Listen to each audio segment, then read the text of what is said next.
Hey, how's it going? Colin Daniel here. Welcome. You want to learn how to practice with a metronome and make your timing a lot better? Well, here's another lesson on that. This is applying to scales. This is the metronome I'm using. It's not a very expensive one. A quartz one is the best way to go. I don't like the wind-up ones that have the pendulum that swing back and forth, because if you put those down on a surface that isn't exactly flat, you don't have an exact even beat every time, whereas this quartz metronome, other than putting it in your bathtub while you're having a bath, this thing will work at any angle in any place. This is fairly easy to use. It's measuring in 100 beats per minute, and it goes from like 0 to 250 beats per minute, which is plenty for anybody. And the scale I'm going to be using today is an E pentatonic minor scale. Pentatonic means 5 note. If you don't know the scale, I'll teach it to you right now. There's a rule for your hand position on the scale. And why would you want to use a metronome and practice your scales with it? Timing accuracy. There's nobody that is so great with their timing that they can't use a little help from a mechanical device to sharpen them up. I've got good timing, but when I want to sharpen it up, I practice with the metronome. I got the good timing in the first place by practicing many hours with the metronome. If I was to be honest with you, when I first started into my career and decided I wanted to get serious about the guitar, I spent almost 3 years practicing an average of 4 to 5 hours a day with the metronome. Later on, as I got into my career, I had to do things with drum machines because that was the thing to do at the time. As an entertainer, they would hire a duo, like a bass player and a guitar player and a singer. So I would do the singing and the guitar playing, and I'd hire a bass player, and we would use a drum machine with all these programmed beats. Well, a drum machine is a digital drum. It's just like a metronome. It's digital, it's accurate. So after playing for 10 years with a digital drum machine, guess what? Your timing gets pretty good. But you know what? I can always use the tune-up with a metronome, and yes, I still have my metronome, and I still carry it around. The quartz one, like a little electronic one, is the best way to go, or just a drum track, or a click track, something that's a timing device. But this is the metronome that I'm using. And the scale is E pentatonic minor. You really shouldn't get in the habit of playing the scale any other way than I'm showing you the fingering. There's a whole bunch of reasons for that. I don't have time to discuss that today. But we're going to go from the 6th string. We're going to use our 3rd finger. We're going to go open 6th string. Then with my 3rd finger on the 3rd fret, closed. And that'd be, then we cross over, open 5th string, and then 2nd fret, 5th string, closed with my 2nd finger. Then open 4th string, then 2nd finger on the 4th string, 2nd fret. Then open 3rd string, then 2nd fret, 3rd string with my 2nd finger. Then open, again, and that 2nd string open, and 3rd fret, 3rd finger, 2nd string. And again here for the E, the high E, open 1st string, and then 3rd fret, 1st string. All together.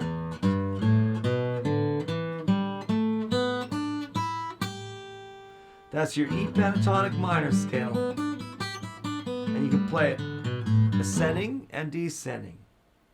My right hand is picking down ups. The metronome practice will really help your pick hand, because really, folks, the right hand is your playing hand. Because no matter how fast this left hand can bedazzle everybody with their funky moves, it's the right hand that connects to the strings. So really, when you're a right-handed player, it's your right hand that connects with the strings. When you're a left-handed player, it's the left hand that connects to the strings. It's your pick hand or your strum hand. This is for accuracy. I played my notes on a scale. My suggestion for beginners is to play legato, meaning play your notes as long as you can.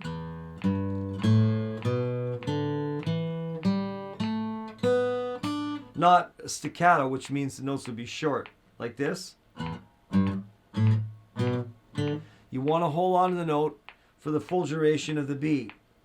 Now, if that's too fast for you, then slow the thing down. That was 100 beats per minute. What about 80 or 75 or something? Try 75, you know.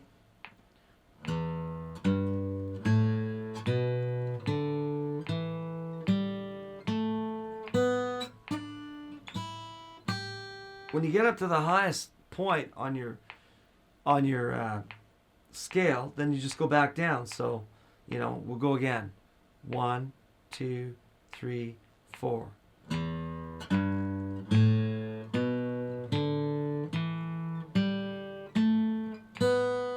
you get to the highest note, start your way down in reverse.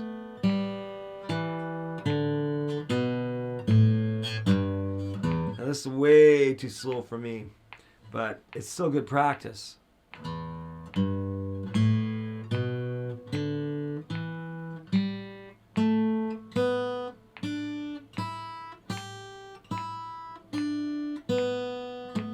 Oops, that's it. Too slow. Let's do it at 200.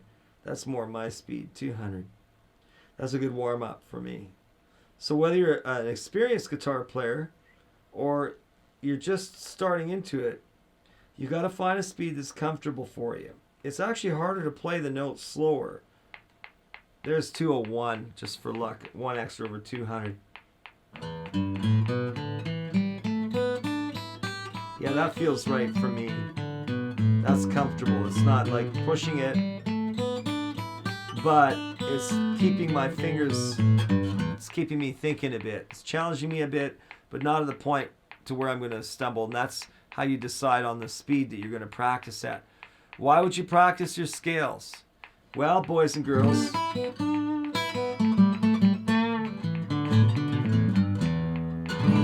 if you like that kind of thing, and you want to play some riffs and solos and bass note lines, you know,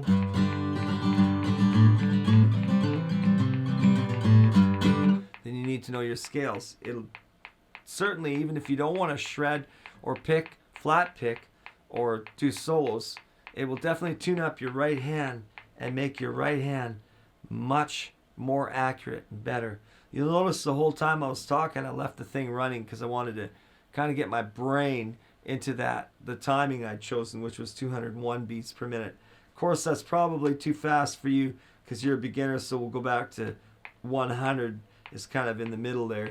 The trick with the scale now, once you get her, is this picking thing, this picking hand. It's got to be down, up, down, up, down, up, down, up, down, up, down, up, down, up, down, up, down, up, down, up, down, up, down. Alternate picking at all times and try and get the note right on top of the metronome. Down, listen.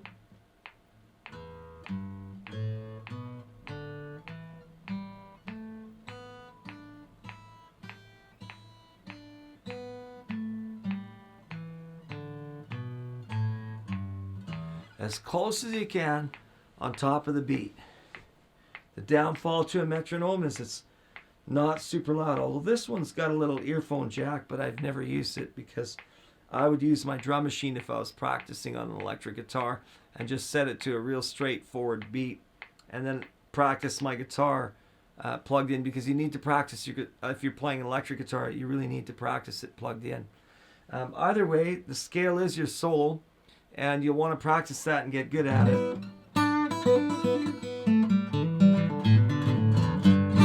It's a great sounding scale, E pentatonic minor. With the metronome, boys and girls, your timing will be a lot better.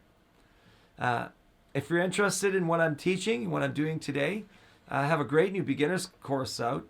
It's called the Definitive Beginner's Guide to the Acoustic Guitar, and you can find out more about it at riffninja.com. And that's riffninja.com/beginner. And have fun with this scale and practice hard, and we'll see you again soon. Take care.